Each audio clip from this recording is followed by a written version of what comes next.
2021년 11월 국민의힘 대선 경선 이후 명태균을 만난 적이 없다. 미공표 여론조사를 윤석열 후보에게 보고한 적 없다며 관계를 적극 부인한 대통령실과 명태균의 그간 해명이 국민을 기만하고 국기를 문란한 과거를 덮기 위한 거짓일 수 있다는 결정적 증언이 나왔습니다. 대선 당일 캠프 핵심 참모진들에게 명태균 보고서가 공유됐고 이를 통해서 전략회의도 했다.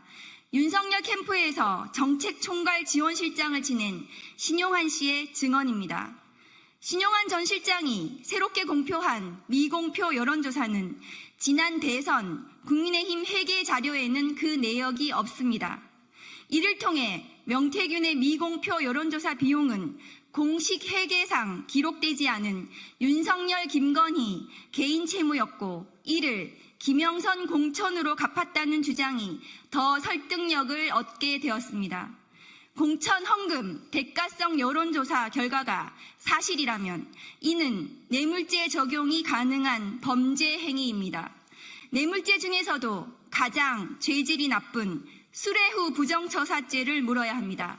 특정 범죄 가중 처벌 등에 관한 법률상 수뢰액이 1억 원을 넘기면 무기 또는 10년 이상의 징역을 처하도록 되어 있습니다. 김영선 공천 뇌물로 의심되는 미공표 여론조사는 대선 당일 윤석열 캠프 핵심 참모진들의 전략 상황회의 회의 자료로 쓰였다고 합니다.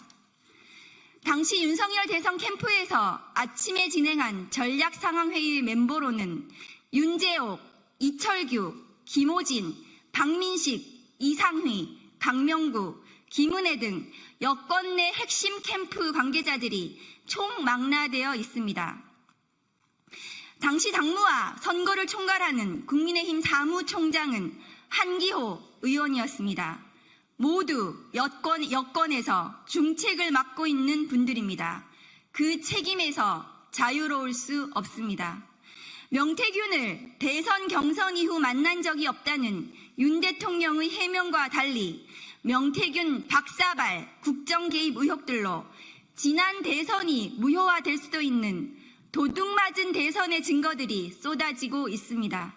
검찰과 공수처는 윤석열 대선 캠프의 정치자금법 위반과 뇌물 혐의를 신속하게 규명해야 합니다.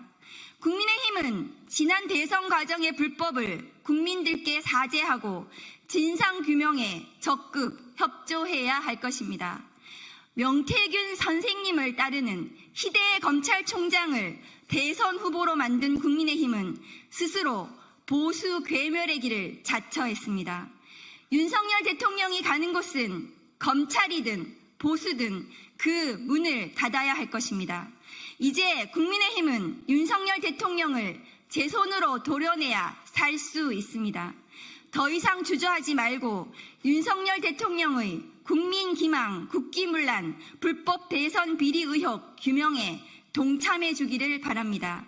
그것이 불법 대선 의혹이 강력하게 제기되는 현 상황에서 국민들께 사죄하는 공당으로서의 최소한의 책임이자 도리일 것입니다.